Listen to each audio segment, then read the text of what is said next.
ba tata na ba mama dibundo ya tata nzambi balongo na mfumu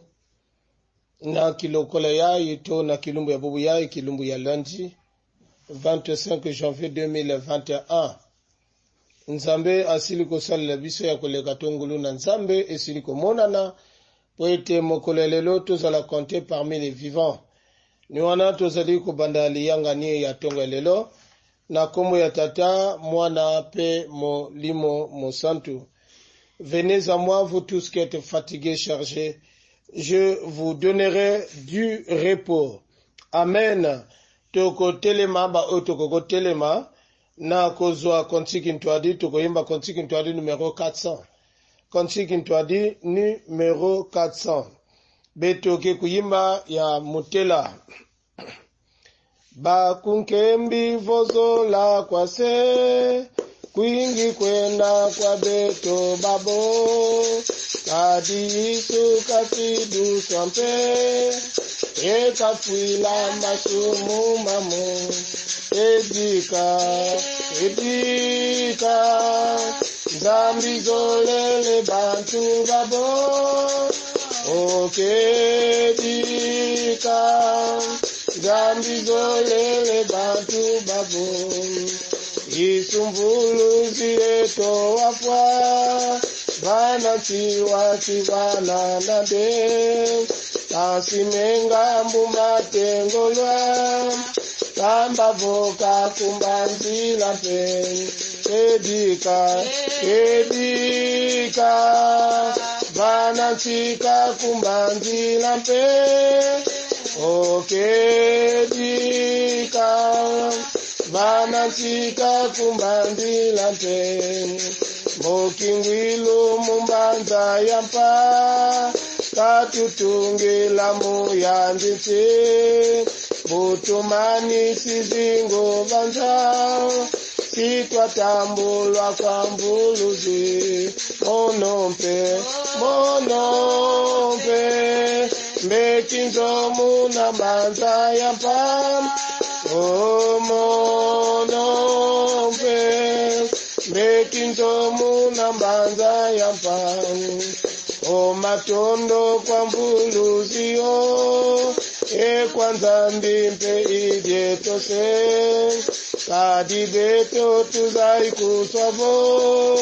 twena zulu yempulusunpe imbila mukunzichi santangu zazo oyimbila mukunzichi santangu zazo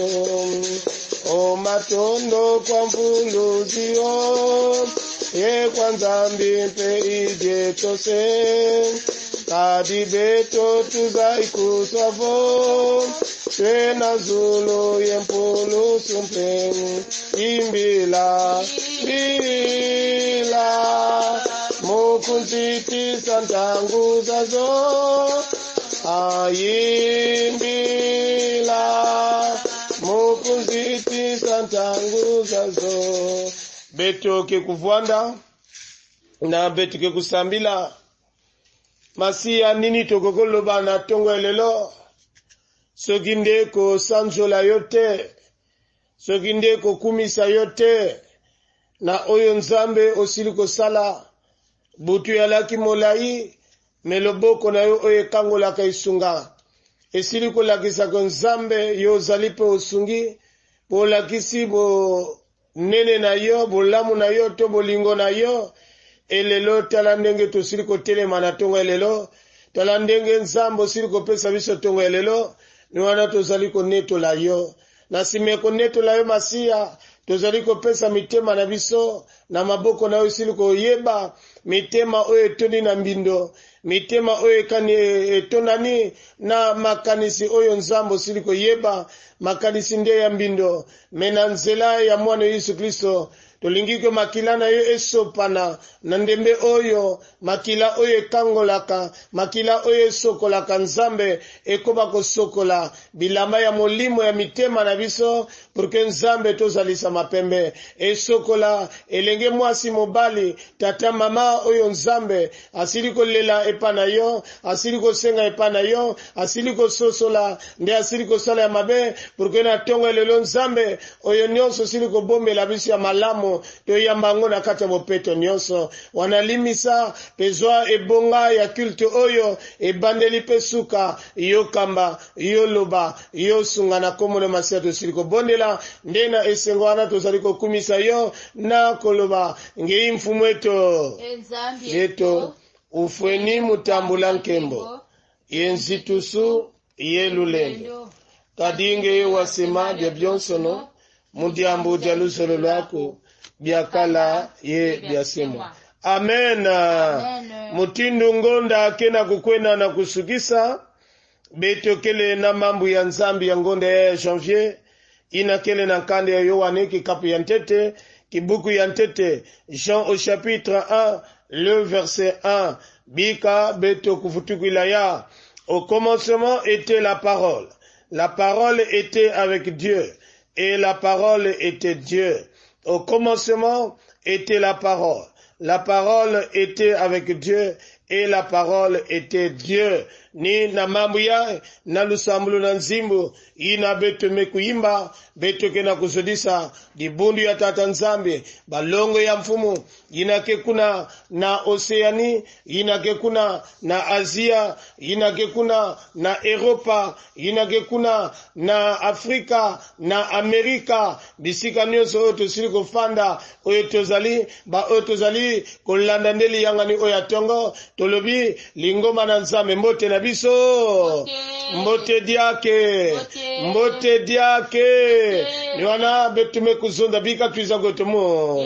bika tata nzambe katu na katu mutezoki vraiment nzambe akoba kopambola pe kosalela biso ndenge ye alingi. Yesu ndeko na bolingo linginga mingi yo kupela date otalisinga imba haleluya Yesu haleluya na Yesu Yesu oh imba haleluya kolo ye haleluya na Yesu kolo Yesu haleluya na Yesu yo malamu mingi pesa kingaibo aibomo kozala pena seto bomo ekosila imba haleluya Yesu haleluya na Yesu kolo Yesu haleluya na ata bato bako yalo bakolinga satana yo lingi bato koboya moko imba haleluya Yesu haleluya na Yesu kolo Yesu na tango oyo tokosenga na musana nzambe mamalongi akobondela liboso teto yoka maloba na nzambe. Zambi tata na mazulu beto kena kutonda nge Yesu Kristo na kilubu ya bubu ya ntalu ngeme kupesa katikati na beto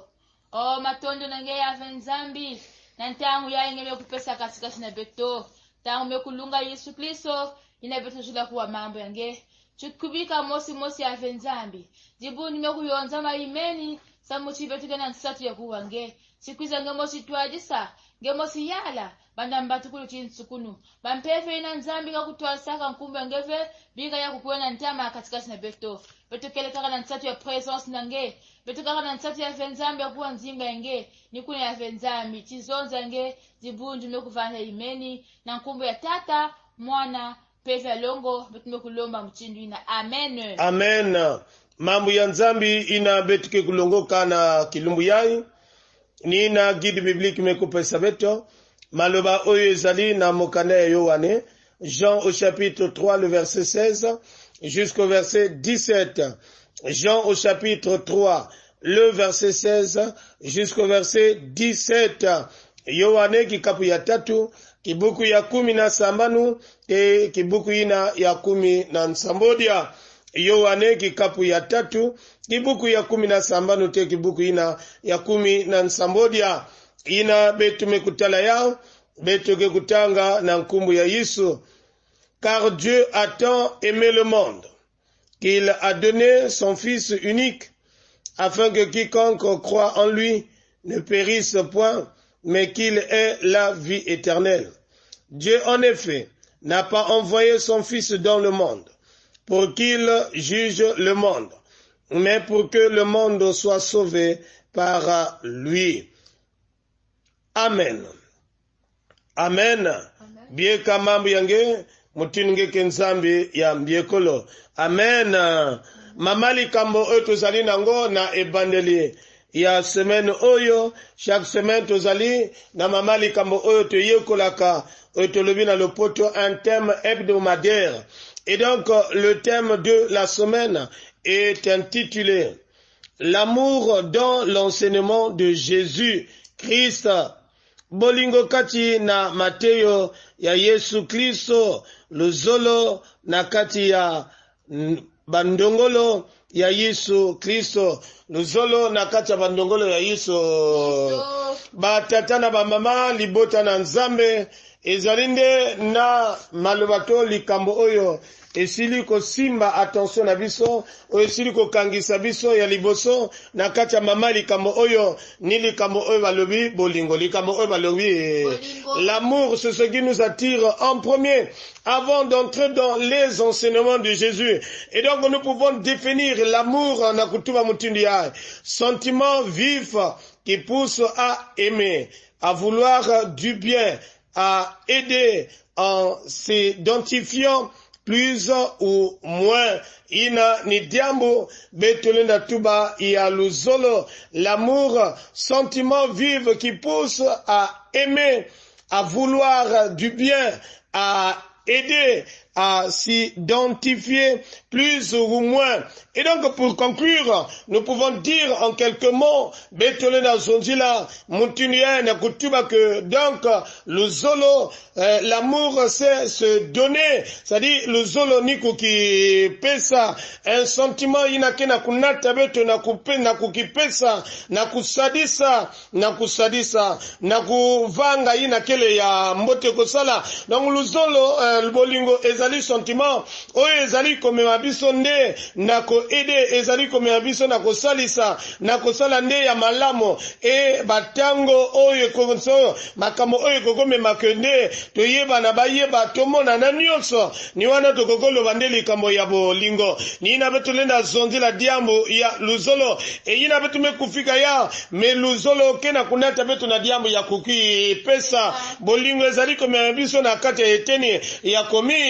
pesa. Et donc se donner sans condition, se donner sans condition, dans le sens que nous aimons. Et donc nous nous donnons bete mekuki pesa batata na mama. En quelque part naina bete kena kutala bazonsenement ya Yesu Kristo bete mekusala bete mekusaba ko Yesu vandaka kulonga ma ntangu ya kaka na basinagoga bandamu nyonso kotiani mekuyonzo mana dibundu kotiani kena babantu diambo ya yandi ni na kulongisa diamu yandi nina kulongisa bantu mutinu lumingu mekuluta ina betu mekulongoka kimfumu ya mazulu. Et donc il avait cette amabilité à toutefois d'enseigner, même d'enseigner dans les synagogues. Et quand il était ensemble avec la foule, il ne cessait pas d'enseigner. Après l'enseignement, il passait à l'acte, c'est-à-dire à la guérison. Donc Jésus nakati ya nyons, nakati mutini yandike le mfumu, yandike na kulongisa, yandike na kuniakisa. Et donc diamu ya lusolo nakati ya bandongolo ya yan. Si betole na tubila ya mutini na likambo oya bolingo nakati ya Mateo ya Yesu Kristo, nakati ya Mateo ya Yesu Kristo, nakati ya Mateo ya naye bolingo likambo ya bolingo. Et donc Jésus toujours dans ce prêche ne cessait pas à toucher en ce qui concerne l'amour pour faire valoir ou démontrer à la personne, démontrer aux chrétiens, démontrer au peuple de Dieu la manière dont ils doivent s'aimer, la manière dont en tant que chrétiens, en tant que ceux qui ont accepté ce royaume, ils doivent vivre dans l'amour. En eux, ils doivent mettre en amour na diamu elbuyantete na nyonso nina kulagisa lusolo kulagisa luzolo eya imamu betume kuisatanga ya kele kimoko ya Yesu Kristo na Nikodema betume kutuzaba que Nikodema il était docteur de la loi mais ina nimekutana babimango mamambo ina vana kuilama na Yesu Kristo. Il s'est rendu compte les miracles qui s'opéraient à travers Jésus. Et donc na ye asosola gamonaki oyezali ko salema il faut kaka aouta epa ya tata et il faut aouta epa ya tata nzambe. Et donc la nuit Nicodème est allé voir Jésus na kata kimoko yaba. C'est là où Jésus est en train de enseigner, c'est-à-dire na kulongisa kuzonza na Nicodème na ina meta la diambo ya pilulu ya diela mbutuka ya mona naître de nouveau. Et donc Jésus avait profité kuna pena kuisa kulongisa yan ina kele luzolo ya tata na kulongisa yan kuzabisa yandi, ce qui incarne l'amour de l'Éternel, ce qui englobe donc le verset 16 betke kutubaka ya mutuni yake ni cœur ya kibibila toni timi ya kibibila, parce que là nous voyons l'amour véritable de Dieu, car Dieu a tant aimé le monde, il a tant aimé le monde, et donc il a donné son fils unique afin que quiconque croit en lui ne périsse point, mais qu'il ait la vie éternelle. Et donc là nous voyons l'amour de Dieu. Et donc il est en train d'enseigner à Nicodème, kuzonda na Nicodème, koloba na Nicodème, tali bolingo ya tata, oyo nzamba azali nango bolingo ya nzambe, katikati na bana na ye, katikati na mokili, batata na bamama, mutini betume kutuba yao. L'amour c'est se donner, l'amour c'est de faire du bien, vouloir faire du bien, c'est ça l'amour. L'amour, il y a que les diamants, il a betu lende kele na kusala, diamou yambote, mamu yambote. L'amour ne peut pas, ce n'est pas un sentiment de faire du mal aux autres, mais dans l'amour, c'est un sentiment vif qui nous pousse à aimer et à aider na nyonso. Et donc, kuna batata na bamama, luzolo lenda tumisa beto ve, lenda pesa beto sentiment, ya kufave, ya kusala imbive. Et donc, ni kuna na kati ya bandongolo ya Yesu Kristo, yani kena kunie madiamu ya, yani me kotisa diamu ya luzolo. Parce que nous voyons, na kati ya luzolo, quand il enseigne, et à la suite, il est en train de guérir, il est en train de nourrir. Et donc, c'est cet amour qui ramène le Christ à nourrir le peuple de Dieu charnellement, que ça soit spirituellement. Nyonso ina, yakele luzolo, yakele luzolo. Nina batata na bamama, kanasime tolena timuna diamu ya imbote mbote. Nous ne pouvons pas dire que quelque part, que nous aimons nos proches, que betu meso la bampangi ya beto, et quelque part, betu kena kusala baba mamu ya imi. Non, ça ce n'est plus l'amour. L'amour n'est pas contradictoire. Diamu ina to diamu ya luzolo, yakele diamu na betu lena tubave, mumeso la memuke na kusala imi ve. Luzolo ke kunata betu na kuvanga bamamu ya mbote. Selon l'enseignement de Jésus, yandi kena conclure diamu ya luzolo na kata vos enseignements, yandi ni na kusala mbote, ni na kusala mbote, na kusala mbote. Et donc l'amour sauve. Na kata tese betu mekusatanga, yake na kunata beto, car Dieu a tant aimé, tel qu'il avait aimé le monde. Et à la suite, le fait d'aimer le monde, il a donné son fils. Et donc l'objectif est de sauver la personne. Donc l'amour nous ramène la sauver. L'amour c'est de sauver. Il n'a pas tout me kuzola, il n'a pas tout me kukipesa. Et donc diamu ya mbidi mbidi ya ngudi ya mbote nde tobikisa moto wana tobikisa moto lokola tolingi ye lokola tolingani et donc likambo kobikisa tokobikisa parce que na lingi ye parce que tolingani et donc na kokobikisa ye parce que soki na lingi ye te na kokobikisa ye te wana ne nzamba azali kolakisa na kati to Yesu Kristo na kati ya enseignement yani na Nicodème yani kena kolakisa combien de fois le Seigneur a sauvé le monde le Dieu véritable nzambi ya moto mutini yani mekusola yani mekuvukisa inza afin que quiconque croit et donc si tu crois en Jésus sache-le que tu auras la vie et à la suite le deuxième donc le verset 17 non le Seigneur n'a pas envoyé son fils ici au monde pour venir juger le monde mais le contraire le monde soit sauvé par Jésus il n'a ni objectif nzambi kufidisila kamwana yani samu inza kufundiswa ve me inza kuvuka samu na yani batata na babama ngeina kele munkwatiso ngeina ke munsamidi ngeina na nyonso mutini ngemekuwa mambo ya nzambia et donc kana sibetone na kutuba kobetu mekusola betu ke babantu aluzolo tina ntangu ya meme na kukaburila kaka kentu ngene inzo ya kele mpasi betone na tuba veko betu ke na kata luzolo na maboko kele na bwimi maboko kokote akabola kate waneza li bolingo te bolingo ekombe mabiso to kokote tika te to koko tala te ndeko akufa nzala amona pasi oyo nde azali na kata pasi biso lokola tolingiye eto komemele lo lisungi e bolingo ezali ko tosunga bandeko na kata bolingo na kata ba enseignement Yesu alakisi yango ke bolingo ezali likambo oyo nde to komema lisungi na ba oyo bazali nde komona pasi lokola mokili ezalaki yako beba mokili ezalaki nde yako kufa mena bolingo oyo nzamba lingaki mokili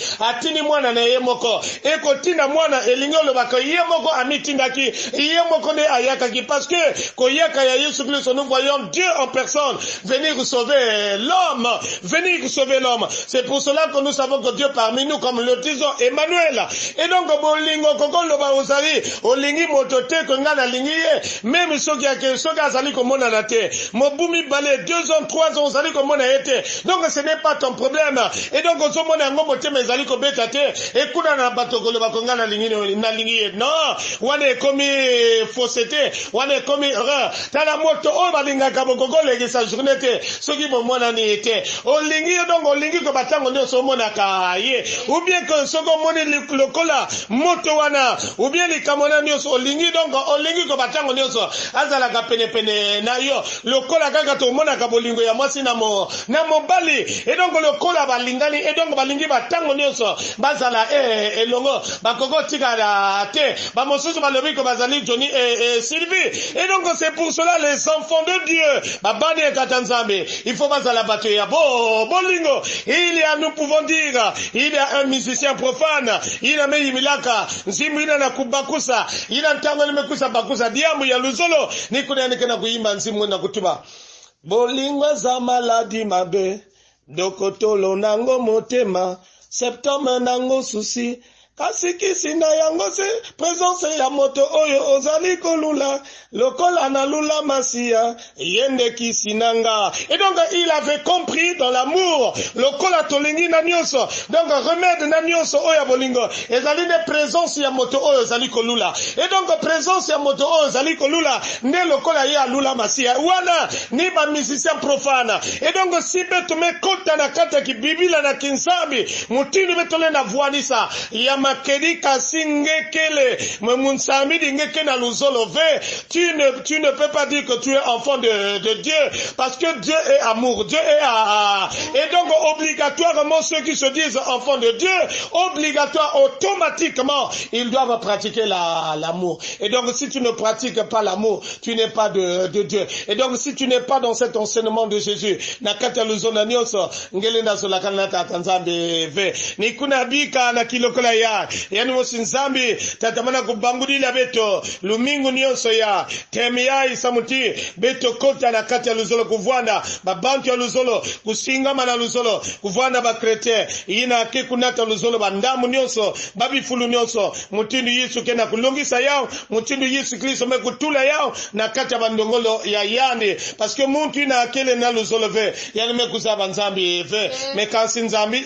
izola nzambi kele lui luzolo amen. Amen. emuzole eluzole emuzole emuzola tunamona na Yesu emuzole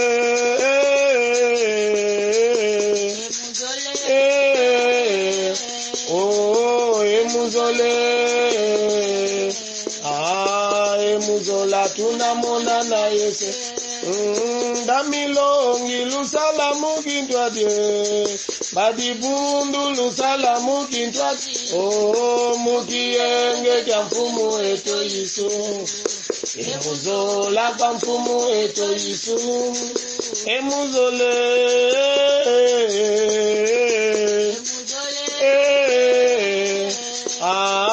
emuzole emuzola tunamona na Yesu emuzole